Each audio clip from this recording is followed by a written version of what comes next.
Neemias capítulo de número 5, hoje nós vamos ver acerca das injustiças sociais que o povo estava vivendo em Jerusalém, e nós vamos ver o que Neemias fez, diante dessa circunstância, daquilo que estava acontecendo naquele lugar.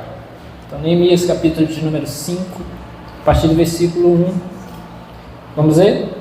O texto diz assim: Ora, o povo, homens e mulheres, começou a reclamar muito de seus irmãos judeus. Alguns diziam: nós, nossos filhos e nossas filhas, somos numerosos, precisamos de trigo para comer e continuar vivos.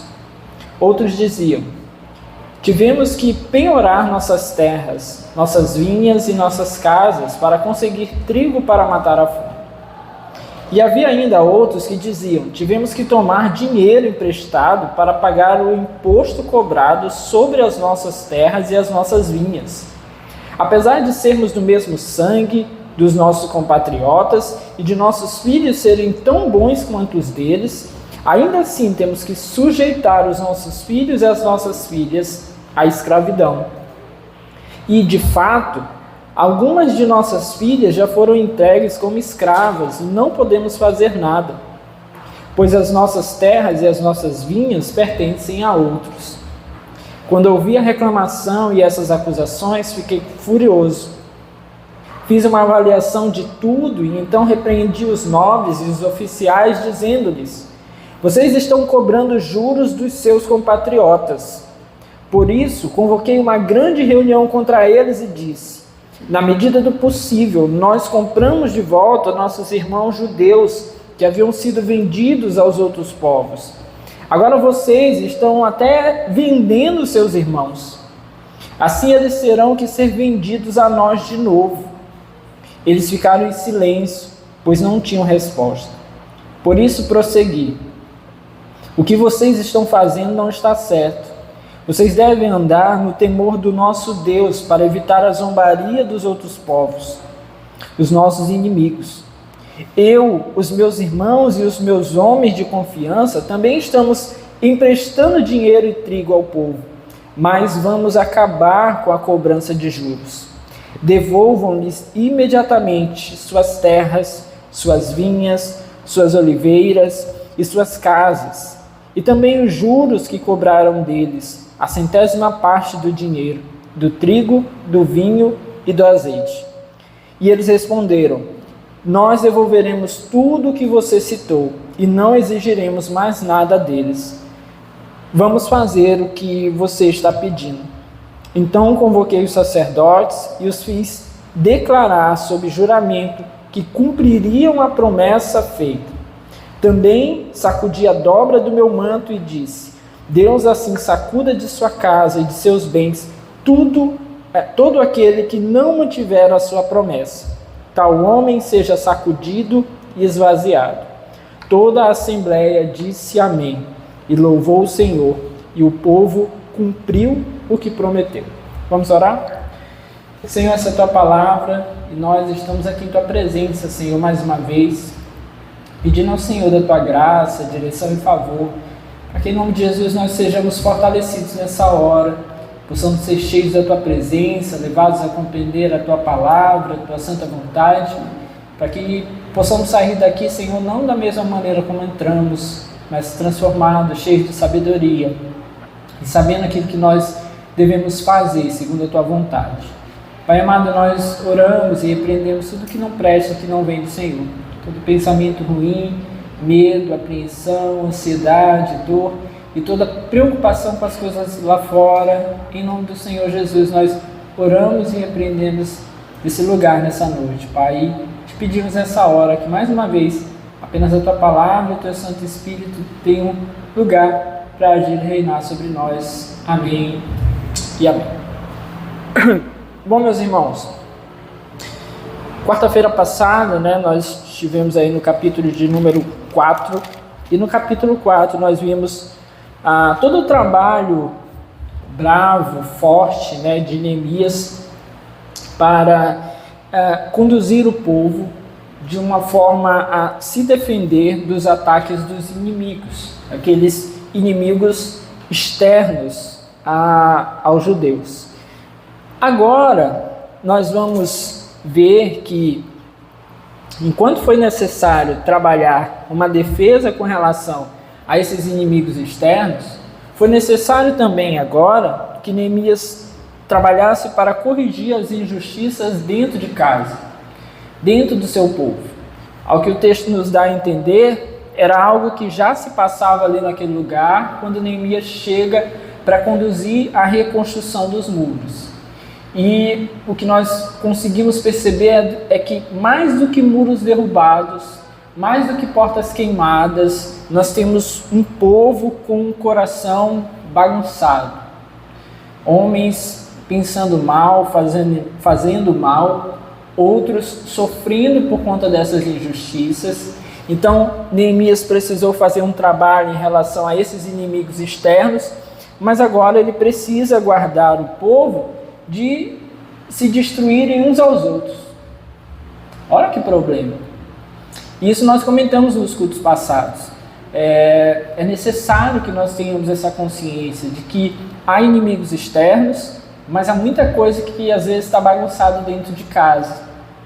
E às vezes a gente só está olhando para fora, para o que vem de fora, para aqueles que se colocam contra nós, e às vezes a gente não percebe que tem muita coisa a ser corrigida dentro de casa, dentro da nossa igreja, dentro dos ambientes que nós frequentamos, dentro da nossa própria vida, do nosso próprio coração. Então, é sobre isso que nós vamos aprender nessa noite, é isso que o texto certamente vai nos falar e com certeza seremos edificados aqui nessa noite. Bom, do versículo 1 até o versículo 5, nós vamos identificar aqui quais eram as queixas dos pobres, em especial, que estavam sendo oprimidos pelos ricos. É bom, desde já, nós olharmos para esse texto com a seguinte perspectiva. Em nenhum momento o texto vai apontar que o problema é ser pobre ou o que fez essas pessoas serem mais é porque elas são ricas. Então, nem o pobre em si, ele vive um problema simplesmente porque ele é pobre, e nem o rico, ele é mau simplesmente porque ele é rico. O texto não nos aponta isso. O que o texto vai acabar nos revelando de antemão é que o grande problema é o problema que nós enfrentamos desde sempre. É o problema do pecado, é o problema dos nossos corações egoístas, ambiciosos. Então, esse é o grande problema que vai ser encontrado aqui, que vai se desdobrar aqui em inúmeros outros pequenos problemas. Nós vamos ver aqui pessoas que estão oprimidas, nós vamos ver as lágrimas dessas pessoas que estão ali oprimidas diante dessa situação. Bom, veja aí os primeiros versículos. Ora, o povo, homens e mulheres, começou a reclamar muito de seus irmãos judeus. Alguns diziam: nós, nossos filhos e nossas filhas, somos numerosos, precisamos de trigo para comer e continuar vivos. Outros diziam: tivemos que penhorar as nossas terras, nossas vinhas e nossas casas para conseguir trigo para matar a fome. O tempo que aquelas pessoas viviam era um tempo muito difícil, era um tempo de escassez. Essa escassez ela pode ser percebida por um outro texto, um outro livro. Não sei se você consegue abrir aí rapidinho. Livro do profeta Ageu. Nós já estudamos esse livro aqui. Talvez você vai recordar. Livro do profeta Ageu.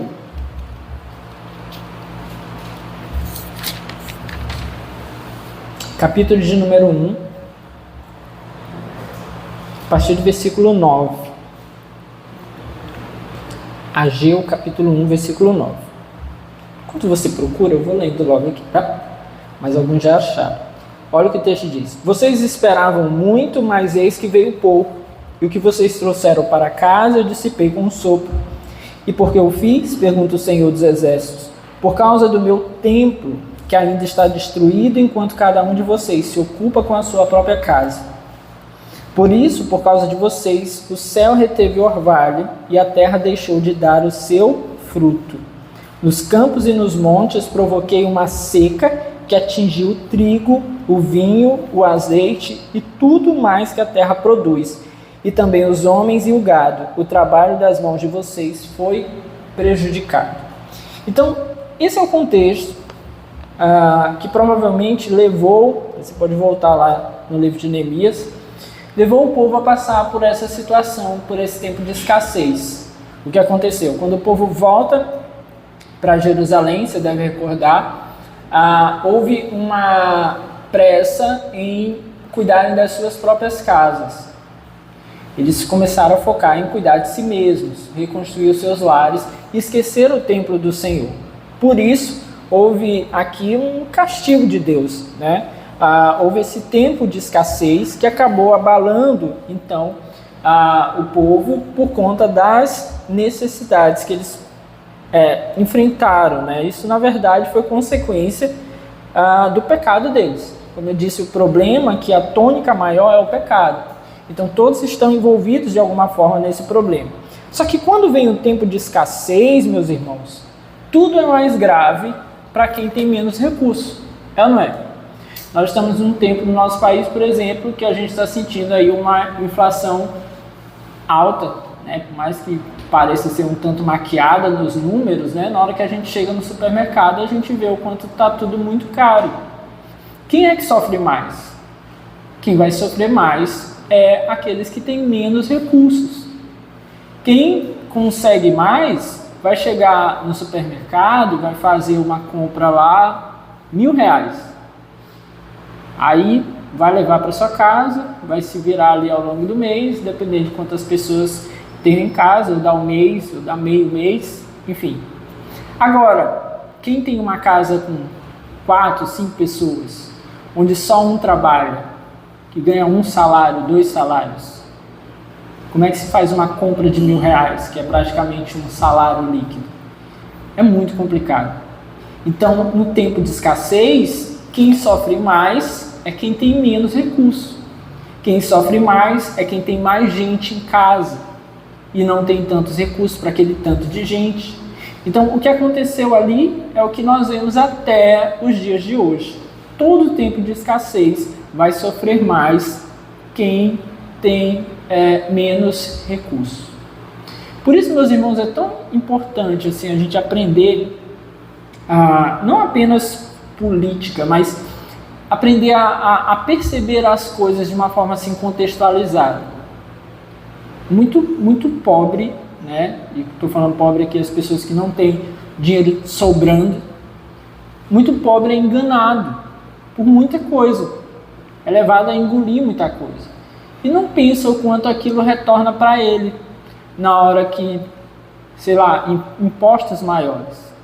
Essa semana está se falando muito, né? Foi votado hoje no Senado, já tinha sido votado na Câmara, o imposto da blusinha que eles estão chamando, né? Que é um imposto sobre compras de até $50. $50 é R$250. Então você ia lá na Shein, qual outro site? AliExpress, você comprava umas besteirinhas lá mais baratas. Aí agora vai vir um imposto aí de 20%, se eu não me engano.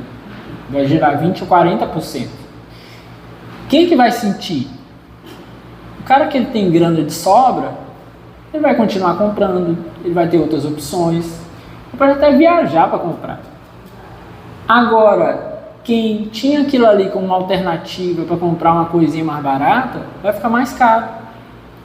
Então, perceber essas coisas é muito importante, porque no fim das contas, quando o sapato aperta, é mais difícil para quem tem menos.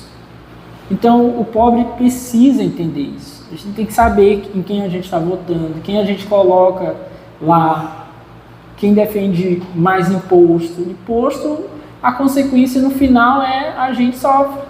Não tem jeito. Mas quem tem muitos recursos, sofre menos, sente menos, tem outros meios, se vira. Mas quem não tem, sofre. Era o que estava acontecendo aqui.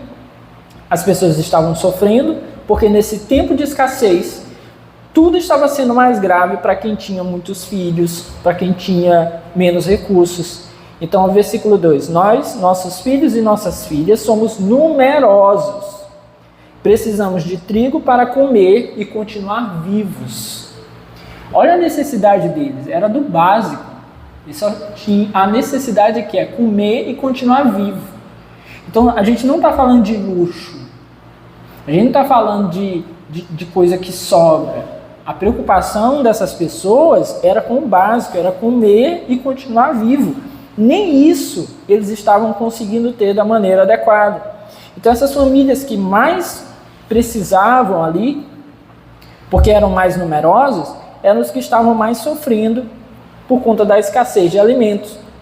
Então nesses tempos, os que têm grandes famílias precisam contar muito com a providência de Deus, esse cuidado de Deus. Ao mesmo tempo, aqueles que ou não têm uma família tão numerosa, ou que têm recursos mais abastados, precisam se dispor mais a ajudar aqueles que necessitam. Aqui nós estamos falando de pessoas com uma consciência cristã. Tempos como esse, pessoas que têm mais dificuldade financeira, pessoas que têm famílias mais numerosas, precisam manter o seu coração firme em Deus, contando com a sua bênção e a sua provisão. Mas aqueles que têm mais possibilidade, ou têm menos pessoas em casa, podendo ajudar mais os outros, precisam também ter essa consciência de ajudar os outros. Mas não era o que estava acontecendo aqui. Esse é o grande problema. Aqueles que tinham mais, em vez de se conscientizar com com o problema daqueles que não tinham, eles, pelo contrário, eles estão explorando essas pessoas. Eles estão se aproveitando dessa situação para explorar ainda mais essas pessoas. Os impostos que eram cobrados aqui, alguns autores apontam que é provável que fossem impostos per capita, ou seja, por pessoa, por cabeça. Ou seja, quem tinha mais gente na família, que geralmente era quem tinha mais dificuldade financeira, era quem pagava mais impostos.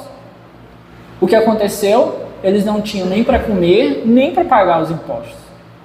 E qual era a consequência disso? Muitos deles estavam se metendo em empréstimos, arrendando as suas terras para poder pagar os impostos, porque não podiam deixar de pagar os impostos.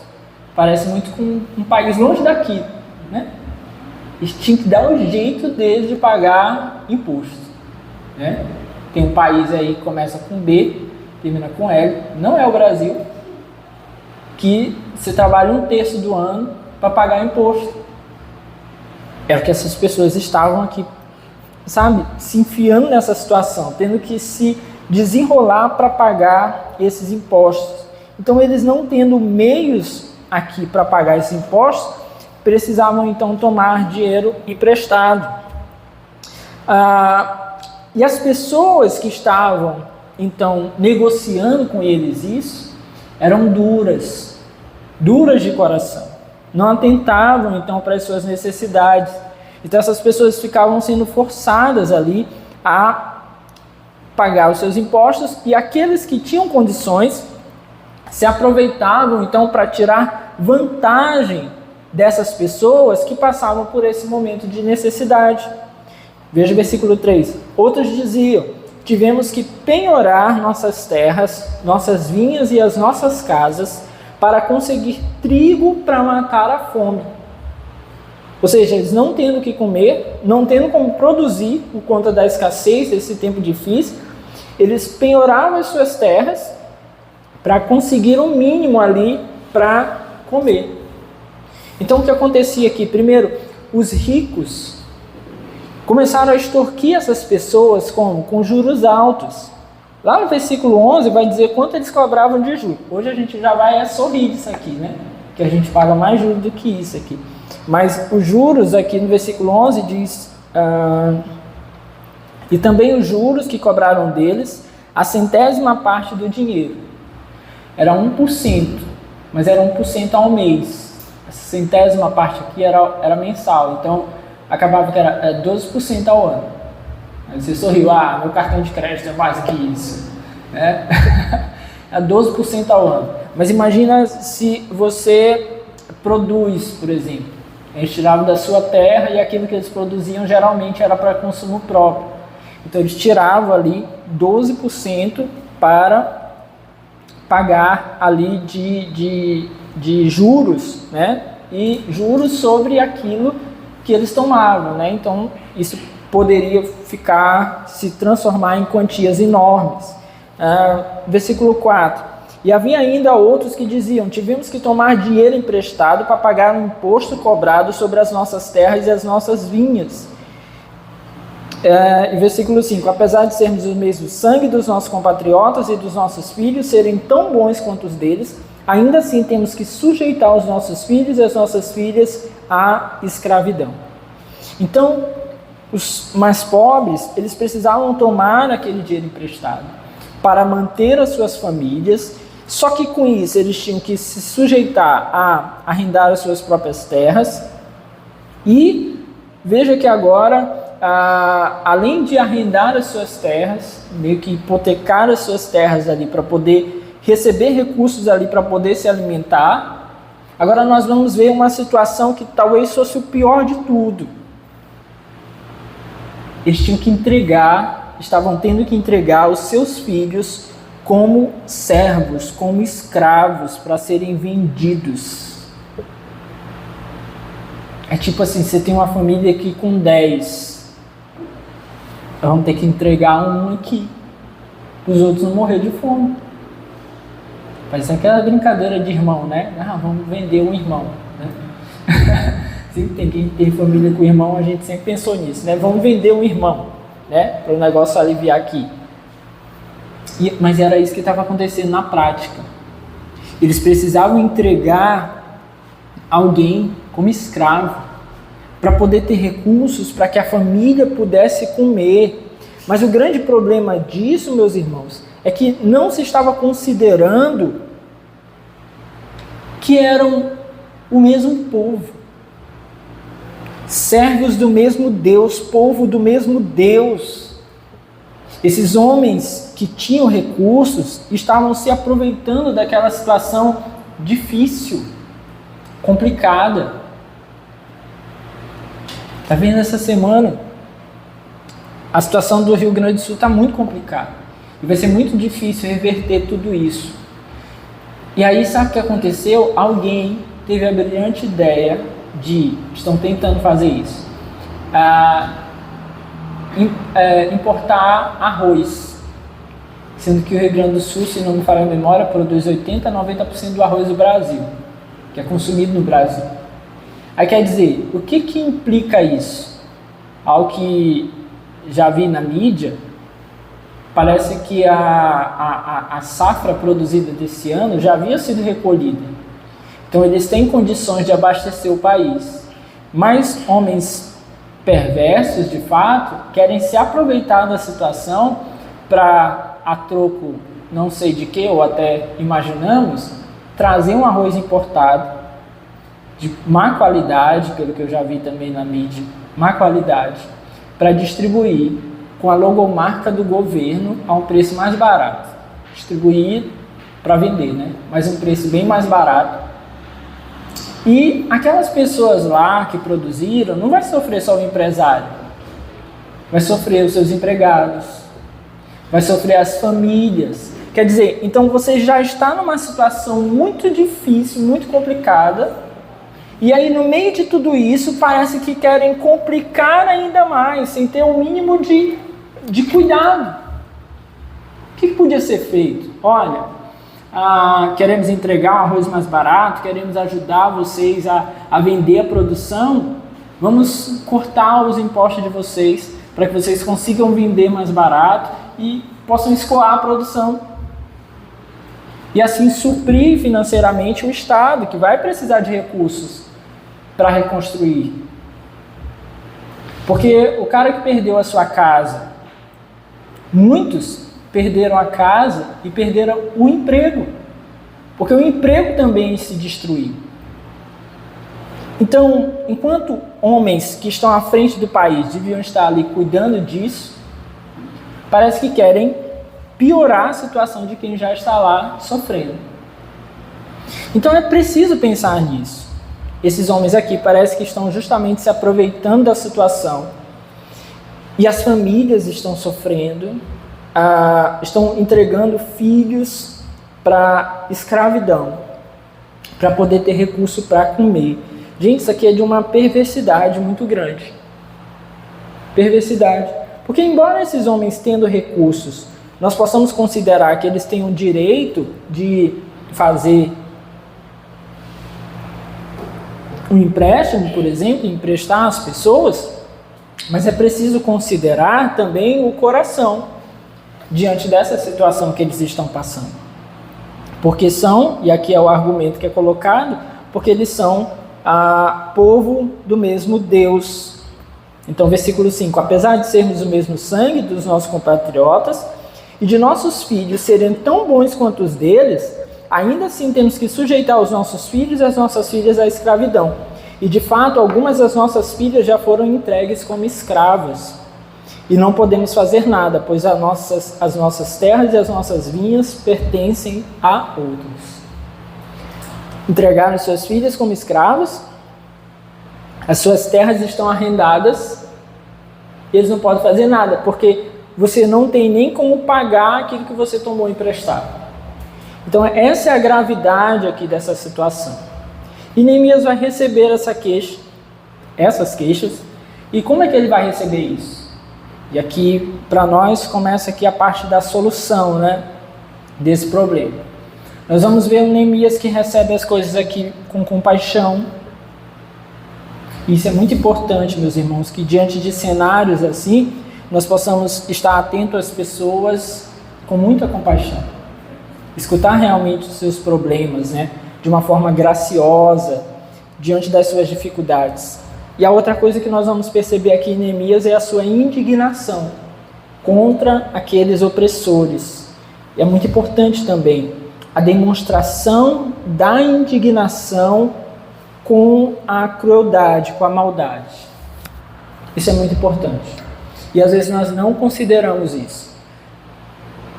Homens bons, não basta ser bom, é preciso que demonstrem a não aceitação daquilo que é mal. Isso é muito importante. Porque senão a gente passa por conivente, a gente passa por pessoas que estão aceitando aquilo que é mal, que não se colocam contra. Então Neemias não apenas é um homem bom, cheio de compaixão, que vai receber essa denúncia, mas ele também vai se mostrar um homem indignado com essa maldade. Então meus irmãos, importante, e aí é preciso, claro, a gente equilibrar o que é apenas pessoas que estão murmurando, se queixando por tudo, de quem realmente está indignado com aquilo que é errado. Então a murmuração, não, isso não convém a nós. Agora, a indignação com aquilo que é mal, isso compete a nós. Só tem uma coisa que faz político corrupto voltar atrás de alguma coisa. É quando o povo começa a se mobilizar, mostrar a sua inquietação. Até isso a gente tem visto que tem sido muito difícil, mas em algumas pautas nós temos visto que volta e meia eles estão dando para trás, porque o povo começa a se manifestar, falar, não queremos, não aceitamos. Então nós precisamos estar atentos a isso também. Claro que não é uma queixa pela queixa, é a gente saber do que a gente está falando também. Mas é muito importante. Neemias então vai demonstrar aqui a sua indignação. Está chateado com esse pecado, com esses pecados que estão sendo manifestos aqui. E aí a partir do versículo 6 nós vamos ver justamente qual foi a conduta de Neemias para corrigir esse problema, né? O que ele fez aqui para corrigir esse problema. Versículo 6 diz: quando ouvi a reclamação e essas acusações, fiquei furioso. Preste atenção. As pessoas procuram Neemias e Neemias está no momento em que ele voltou para lá para conduzir a reconstrução dos muros. Então ele está muito ocupado. Mas ele não se mostra chateado com aquelas pessoas que estão procurando para demonstrar a sua preocupação com essa outra situação, que é a situação social. Então, pensar sobre isso é muito importante. Sabe, quantas vezes pessoas não deixam de nos procurar porque a gente está sempre muito ocupado com nós mesmos. Porque a gente não se mostra pessoas abertas a, sabe, ajudar, a se dispor ao problema do outro. Então Neemias vai receber essas pessoas de uma forma muito misericordiosa, aberto realmente a escutar as suas queixas. Ele estava muito ocupado, mas ele não deixa de dar atenção a eles. É óbvio que quando nós estamos muito ocupados, nós temos que saber selecionar e dizer aquilo que é prioridade, de fato. Porém, a posição de Neemias, com certeza seria, se isso for uma bobagem, nós vamos continuar dando prioridade para a reconstrução dos muros. Só que era uma coisa muito séria. E uma vez que era uma coisa muito séria, precisou ser tratada naquele momento, embora houvesse uma outra coisa muito séria, que era a reconstrução dos muros. Então, nós precisamos ter essa consciência. Não é só chegar, tudo não importa, tudo vai para lá porque eu já tenho as minhas prioridades, eu tenho os meus problemas. Não, é ser aberto às pessoas. Nós, em especial, cristãos, nós temos que ter essa consciência. Às vezes as pessoas estão próximas a nós, passando por dificuldade, e tudo que elas precisam é de alguém que possa escutá-las e talvez ajudá-las na sua necessidade, na sua dificuldade. Nós precisamos ter consciência acerca disso. Então, Neemias entende que aquilo ali precisa de uma intervenção rápida, porque ele mesmo se pega ali furioso com essa situação. Ele entendeu que é algo muito grave, então ele vai expressar o seu descontentamento com essa situação. E é aquilo que eu falei agora há pouco. Nos convém também demonstrar a indignação com aquilo que é errado, com o pecado, com aquilo que é mal. É muito importante. Um líder especial precisa não apenas ser correto, mas demonstrar a sua insatisfação, a sua contrariedade com aquilo que é mal, com aquilo que é incorreto, com aquilo que não é bom. Então, por exemplo, você congrega aqui, né? Não que me ache melhor que ninguém, mas uma coisa que eu sei eu gosto muito de ser radical com o pecado de acordo com aquilo que a palavra diz. Então, se a palavra está se mostrando radical com o pecado, é aquilo que vai ser denunciado na palavra, se é aquilo que a palavra está dizendo. Então, eu não vou amaciar, eu não vou aliviar. E se você vai sentar aqui, você vai escutar. E você vai ter que entender, e a palavra vai ter que confrontar você, assim como ela me confronta. Então nós temos que ter essa consciência. Então quem vem para cá, quem chega, quem vai ficando, quem congrega aqui, são pessoas que vão ter que entender isso. Necessariamente. Não dá para a gente aliviar para que as pessoas simplesmente fiquem, para que a igreja simplesmente fique cheia. Tem muita igreja cheia de gente que sabe que lá não vai ser confrontado pelos seus pecados, que sabe que lá não se faz nada contra os pecados, não se denuncia os pecados. Então essas pessoas vão procurar esses lugares. Então, para nós isso é muito importante, demonstrar isso, olha, contrariedade ao pecado, nós não aceitamos, é preciso demonstrar essa indignação, essa chateação com aquilo que é mal. Neemias fez isso. Ele escutou as reclamações, escutou as acusações e ele ficou furioso com aquilo que ele ouviu. Ficou furioso. O que ele faz então? Explodiu, saiu agora na rua batendo todo mundo? Não. A palavra diz: fiz uma avaliação de tudo e então repreendi os nobres e os oficiais dizendo-lhes. Vamos já ver o que ele falou. Mas preste atenção. Neemias, quando percebe a situação, e ela é muito grave, ele vai considerar isso. Ele vai refletir sobre isso. Ele vai pensar. Por que ele vai pensar? Primeiro, porque ele precisa considerar se essa acusação é verdade. Então ele vai fazer isso, ele vai arrazoar, ele vai fazer uma avaliação. E é provável que justamente isso tenha acontecido. Na sua avaliação ele tem entendido que de fato aquilo estava acontecendo. Trouxeram a ele e ele precisou analisar. Então, se traz alguma coisa aqui para mim, conta o Pedro. Tá aqui o Pedro, aproveitar que ele está perto aqui, né? Aí o Alexandre chegou e falou, pastor, Pedro assim assado. Aí está aqui o Pedro aqui. Aí eu chego, nem conversei, nem pensei, não analisei, só me baseei no que o Alexandre falou. Chega aqui, Pedro, pá! Toma! Aí vai que é mentira, vai que não é verdade, vai que não é bem assim, vai que aquilo que foi falado, mas sei lá, tinha alguma justificativa. Então as coisas precisam ser analisadas, pensadas, né? Então no popular a gente não emprenha pelos ouvidos. O que Neemias fez, ele analisou a situação. Primeiro, para compreender se aquilo era uma verdade, se acontecia.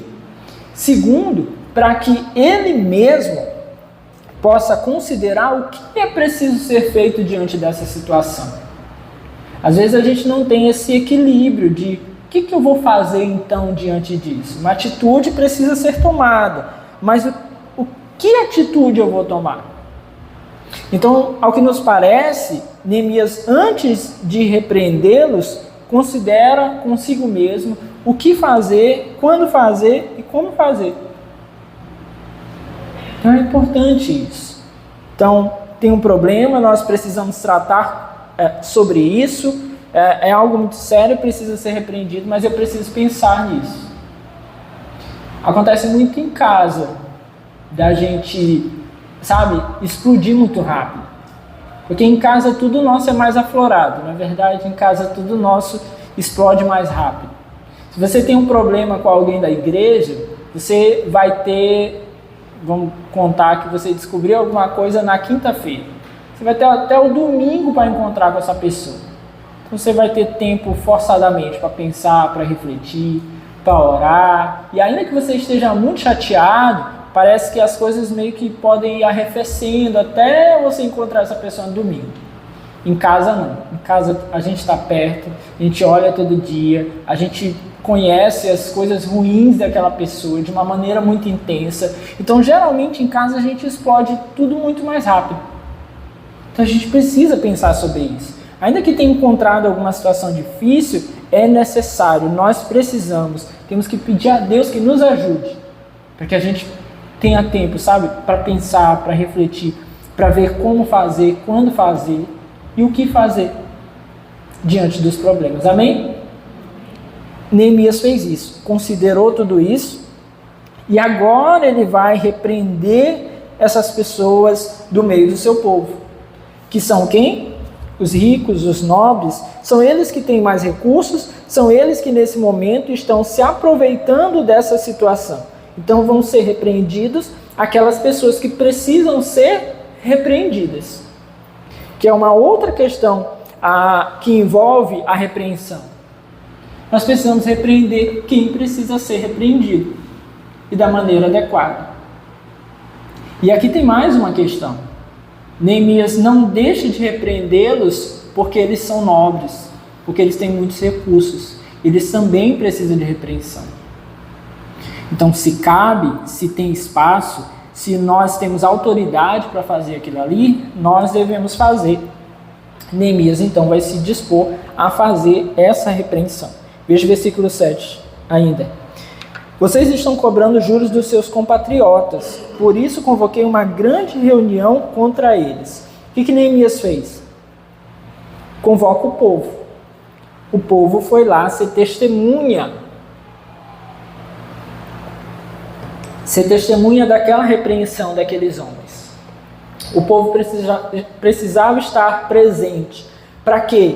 Tem uma dupla aplicação aqui. Tem o povo que precisa saber que esses homens estão sendo repreendidos, e tem esses homens que precisam saber que agora o povo conhece as suas maldades. Então, nesse contexto aqui, Neemias encontrou a melhor maneira de fazer. O povo presente no momento em que aqueles homens ali estão sendo repreendidos. E agora Neemias vai argumentar com eles de uma maneira justa acerca do mal que eles estavam fazendo.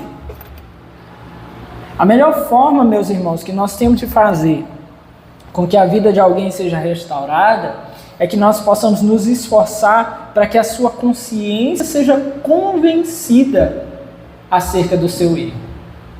Às vezes a gente só quer entregar a nossa inquietação, a nossa insatisfação, mas não se preocupa com o convencimento da mente, da consciência dessa pessoa.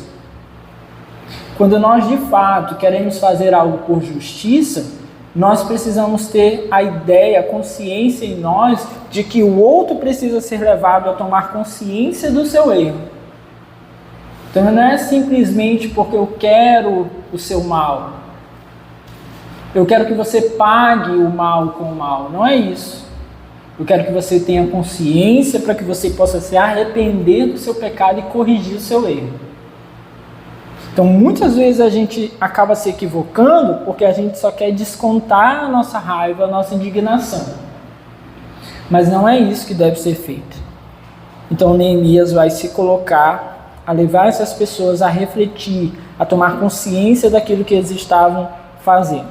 Veja aí a partir do versículo 8. E disse, olha o que ele fala: na medida do possível, nós compramos de volta nossos irmãos judeus que haviam sido vendidos aos outros povos. Agora vocês estão até vendendo seus irmãos, assim eles terão que ser vendidos a nós de novo. Eles ficaram em silêncio, pois não tinham resposta. Então, olha o problema. Muitos haviam sido vendidos como escravos. Neemias fala que eles fizeram todo o esforço para comprar muitos de volta. E o que o povo está fazendo? Esses homens estão fazendo com que as famílias vendam de novo essas mesmas pessoas. Olha a problemática, pessoas sendo vendidas como escravos depois de terem sido compradas de volta. Estão sendo vendidas ali como escravos. O texto diz que eles ficaram em silêncio, pois não tinham resposta. Neemias foi lá e tocou exatamente no problema. Aquilo que eles não poderiam argumentar. O que nós vemos aqui? Primeiro, que esses homens eles estavam oprimindo os seus irmãos. Então, o primeiro ponto aqui que Neemias coloca: vocês estão oprimindo os seus irmãos. Ele vai meio que fazer uma construção aqui com eles para que eles possam refletir acerca dos seus problemas, dos seus erros. Você vai instruir seu filho, né? Seu filho fez algo muito errado. Ele precisa ser instruído. Às vezes a gente só vai lá com a nossa ira. Muitas vezes a gente comete esse erro, com a nossa ira, com a nossa indignação. Mas, ainda que se tenha que dar um castigo, uma repreensão, é necessário, é profundamente necessário que se mostre a eles o seu pecado. O que eles erraram? Por que eles erraram? Em que, biblicamente falando, eles erraram? Por que aquilo que eles fizeram de errado é um pecado? Então isso precisa ser apresentado a eles. Eles precisam saber: pequei nisso, errei nisso, isso está errado. Entendeu isso? Então, para que a pessoa seja levada a uma consciência que de fato possa o conduzir ao arrependimento. Então o que Neemias faz eles perceberem? Que eles estavam ali agindo com opressão aos seus irmãos. Isso era proibido pela lei. Em Êxodo fala sobre isso. Eles não podiam oprimir os seus irmãos mais pobres. Então eles estavam pecando contra Deus. Outra coisa que eles fizeram, e agora Neemias vai os confrontar sobre isso, que o povo havia sido resgatado do cativeiro. E agora, por conta da mão desses homens, o povo está voltando ao cativeiro, voltando a estar preso, voltando a estar como escravos. Então, eles estão agindo como inimigo do próprio povo. Então, Neemias os leva a refletir sobre isso, pensar sobre isso. O povo está ali pela providência de Deus, por uma obra maravilhosa do Senhor, que os libertou daquele lugar, e agora o povo age como inimigo de Deus. Aqueles homens estão fazendo o que é mal, e são confrontados por isso. Versículo 9. Por isso prossegui. O que vocês estão fazendo não está certo. Vocês devem andar no temor do nosso Deus para evitar a zombaria dos outros povos, os nossos inimigos. Então Neemias também mostra a eles que, além de ser um grande pecado oprimir os pobres, era motivo de opróbrio, era motivo de vergonha ao povo de Deus. Porque eles estavam servindo ali de escândalo. Imagine os outros povos olhando para eles e dizendo assim, esse aí que é o povo de Deus. Mas eles vendem os próprios irmãos deles. É isso que muitas vezes acontece hoje no meio da igreja. As pessoas que estão ao redor olham para nós e às vezes dizem, isso aí que é o povo de Deus. Eles se destroem entre eles mesmos. Eles estão aí se destruindo, fazendo mal uns para os outros, em guerra uns contra os outros. Isso aí que é o povo de Deus. Então Neemias mostra para eles que isso também era motivo de vergonha. Os inimigos, meus irmãos, sempre estarão dispostos a falar coisas más, terríveis contra o povo de Deus. Isso sem a gente dar motivo. Imagine, meus irmãos, quando nós damos motivos para isso, quando nós damos oportunidade para que isso ocorra. Muito mais estarão eles sempre prontos a olhar isso e usar isso contra Deus, como argumentos contra Deus. Então, Neemias também os faz perceber isso aqui. Por fim, o que Neemias faz? Versículo 10. Eu, os meus irmãos e os meus homens de confiança, também estamos emprestando dinheiro e trigo ao povo, mas vamos acabar com a cobrança de juros. O que ele faz? Ele, por fim, se coloca como um exemplo de líder. Quando ele percebeu que aquilo estava causando dificuldade às pessoas, quando ele percebeu que isso estava causando problema ao povo, ele decide então agora mudar a sua postura e não cobrar juros do povo. Não cobrar juros. Ao que parece, Neemias e outras pessoas tinham recursos que acabaram em determinado momento utilizando aquilo ali para emprestar. Talvez com um sentimento no coração de que aquilo fosse ajudar as pessoas a se reerguer, a construir, enfim, a cuidar das suas vidas naquele tempo de dificuldade. Mas ele não sabia que aquilo estava chegando a um ponto, sabe, tão grande, tão perverso, que as pessoas estavam sofrendo, que pessoas estavam vendendo familiares para ter o que comer.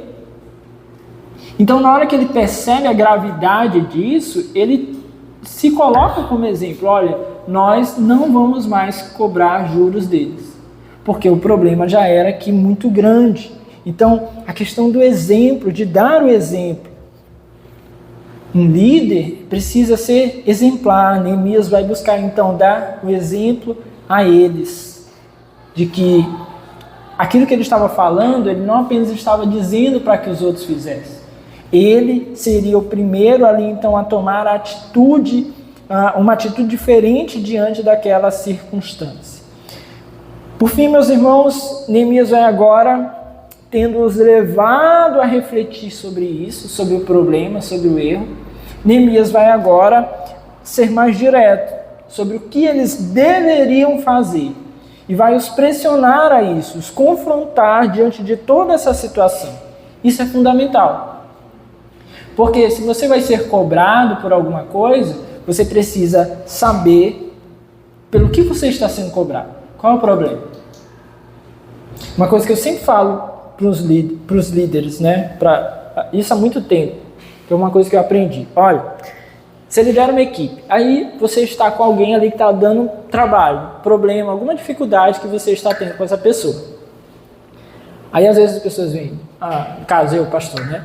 mas é só um exemplo. Mas comigo, por exemplo, vem, pastor, estou com fulano de tal dando trabalho na minha equipe. Aí sempre que eu falo, primeiro, você já orientou a pessoa? A pessoa tem que ser orientada. Ela tem que saber qual o trabalho que ela está dando, por que ela está dando trabalho, por que aquilo é difícil, por que aquilo atrapalha a equipe, por que aquilo atrapalha a igreja. Ela tem que ser instruída, tem que saber o que ela tem que fazer para que ela possa também entender que se está fazendo errado, por que ela está fazendo errado. Então o primeiro passo é instruir. Líder não pode se furtar do trabalho de instrução. Você vai lá, seu filho, 2 anos de idade, foi lá, quebrou sua pata de porcelana. Uma pata que eu estou dizendo é a bichinha de porcelana, tá? Tá lá, estou imaginando aqui que você está aqui sua TV, aí você tem aquele negócio aqui, que eu não esqueci o nome, aí tem aqui uma pata de porcelana. Eu tenho um trauma porque quando eu era criança eu quebrei uma pata de porcelana da minha mãe. Aí você foi lá, pá, quebrou, a criança quebrou. Aí você foi lá, pisa na criança. Qual é a questão? Você tinha instruído ela? Olha, isso aqui é da mamãe, é do papai, isso aqui não mexe, não pode quebrar. Tinha instruído? Se eu não instruir, como é que eu posso reprimir? É preciso instrução. Então, em qualquer nível de liderança, nosso primeiro papel é instruir. Depois que eu fiz a instrução, aí eu dou uma margem para que a pessoa execute aquilo ali de acordo com a instrução.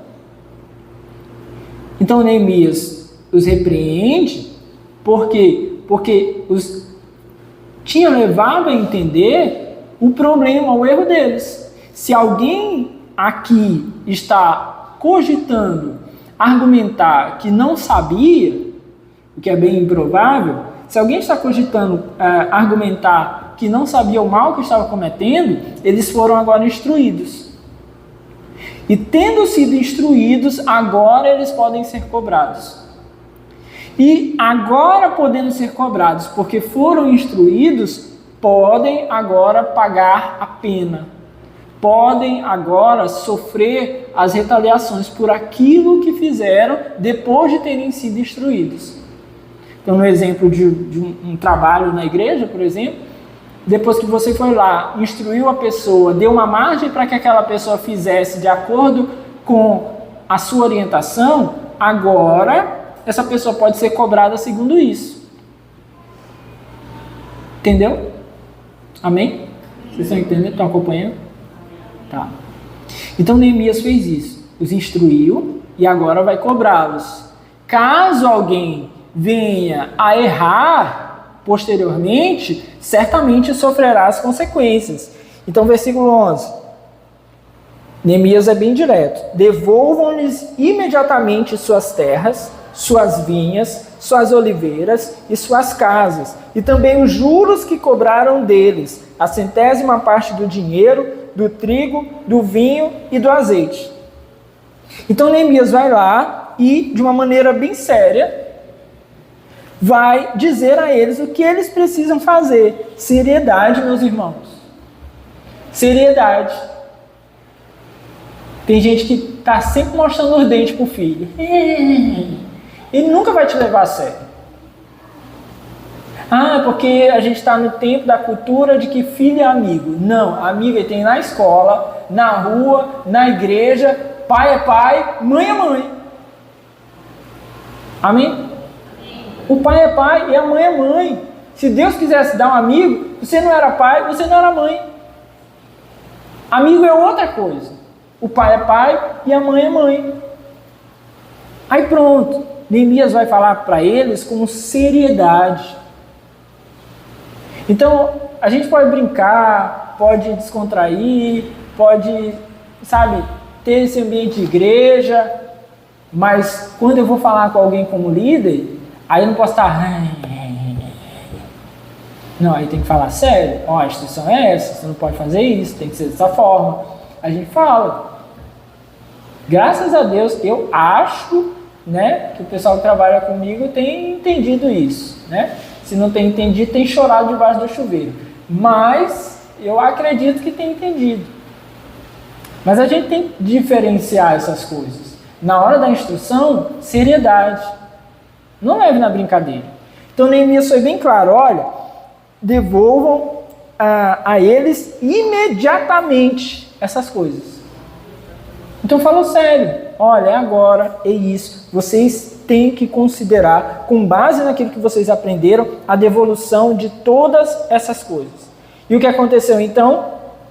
Neemias teve a promessa deles, de que eles fariam isso. Versículo 12. E eles responderam, nós devolveremos tudo o que você citou e não exigiremos mais nada. Vamos fazer o que você está pedindo. Aí agora tem a palavra do outro. Eu vou fazer. Aí tem aquele, falar antigo, que é combinado, não sai caro. Se eu falei com você disse que ia fazer, agora você não faz, aí já não é um problema meu. Você falou que ia fazer. É por isso que na internet está cheio de aceite os termos e condições. Porque o dia que a gente for querer processar as empresas, qualquer coisa, eles vão dizer, tá aqui, você clicou dizendo que aceitava os termos e as condições. É isso que se usa na justiça. É por isso que se usa contratos. Tá aqui, você disse que aceitou, tá aqui no seu contrato. De um cliente chegou lá na agência cheio de... aumentaram meus juros. Eu falei, não, esse contrato não aumenta juros. É o mesmo desde que você contrata. Mas tá aqui, aumentaram meus juros. Eu falei, olha, só tem uma condição para aumentar o juro. Na verdade, não é aumentar. É porque quando você contrata, o banco concede a você uma taxa menor, sob a condição de você não atrasar.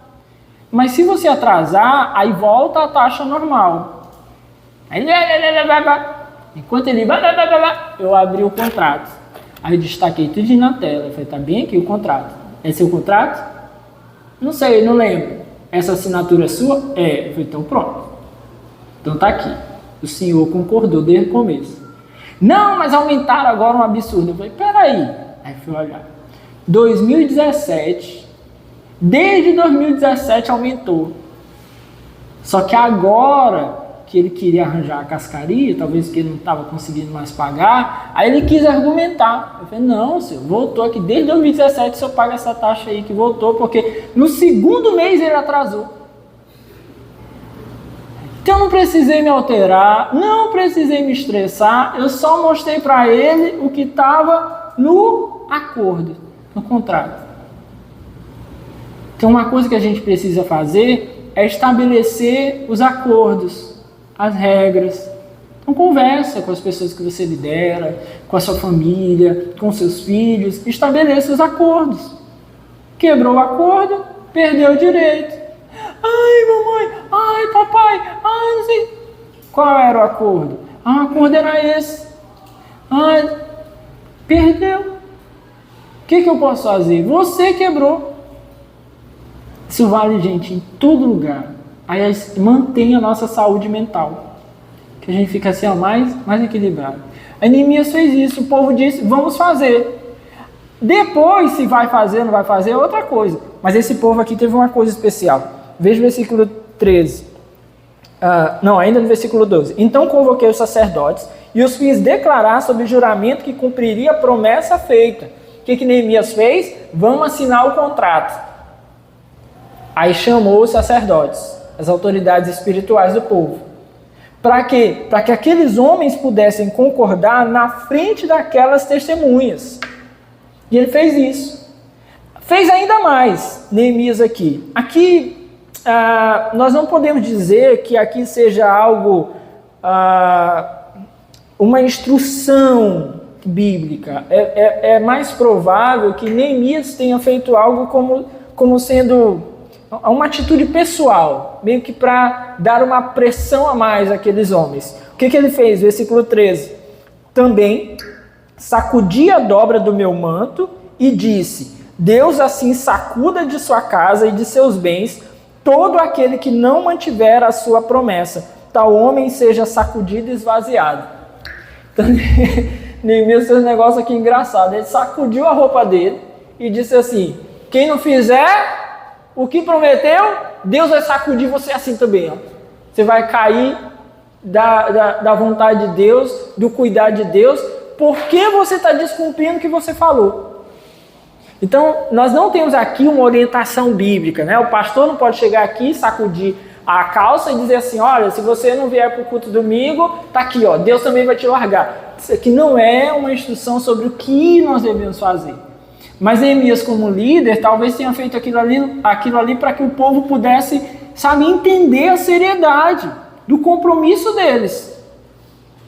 E fez, e o povo entendeu. Porque aí a coisa mais maravilhosa desse texto está aí bem no finalzinho, que diz: toda a assembleia disse amém. Ou seja, assim seja.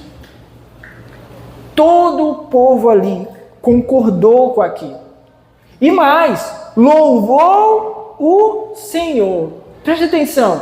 Gente, a gente pode concordar com as coisas com um coração duro. Mas quem concorda com aquilo que deve ser feito de acordo com a vontade de Deus, concorda em alegria, louvando ao Senhor. Amém?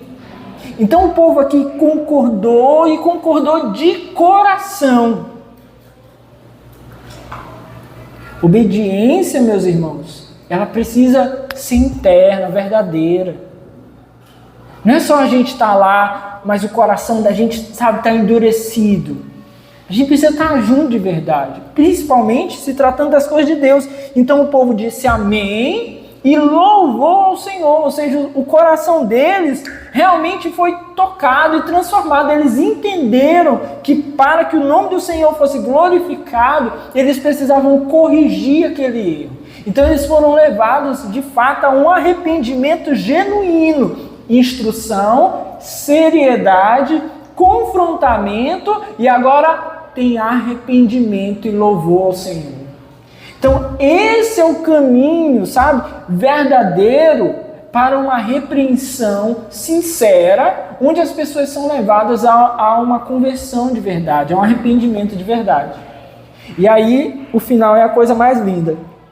E o povo cumpriu o que prometeu. Sabe por quê, meus irmãos? Isso aqui é o mais lindo. Porque prometer é muito bom, mas é muito fácil. Difícil mesmo é a gente cumprir aquilo que prometeu. Na hora de dizer assim, ai, eu estou aqui, vou trabalhar no ministério da igreja, ai, coisa maravilhosa, isso é a coisa mais linda.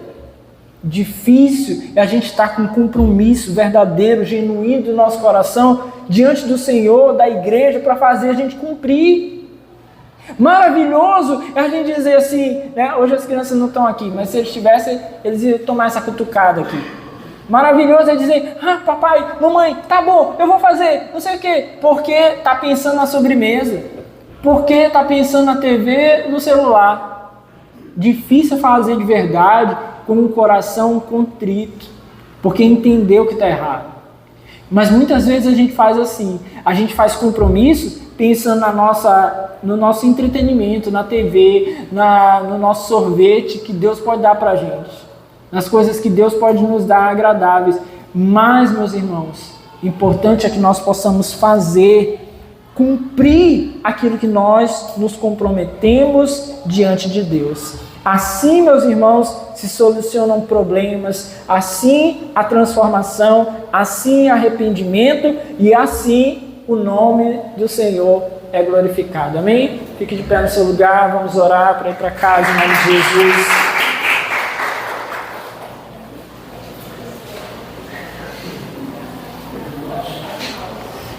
Ora ao Senhor. Senhor, nós te louvamos e te agradecemos, Pai, porque a Tua palavra nos instrui. Obrigado, Senhor, porque talvez quantas situações nós não já nos deparamos na nossa vida e que nós não soubemos como resolver. Problemas difíceis, tempos complicados, tempos difíceis em nossas vidas, nossa família, nos relacionamentos que temos na igreja, e talvez nos faltou sabedoria. Senhor, como é maravilhoso saber que a Tua palavra nos instrui, nos dá sabedoria. Como é maravilhoso aprender aqui nessa noite, como lidar com problemas difíceis, sérios. Mas o Senhor nos chama a fazer essas coisas da maneira adequada. refletirmos, pensarmos, nos indignarmos com aquilo que é errado, mas considerarmos o que fazer, como fazer, quando fazer. Confrontar, Senhor, segundo a palavra, segundo a Tua santa verdade, orientar aqueles que precisam ser orientados, para que eles possam ser levados ao genuíno arrependimento.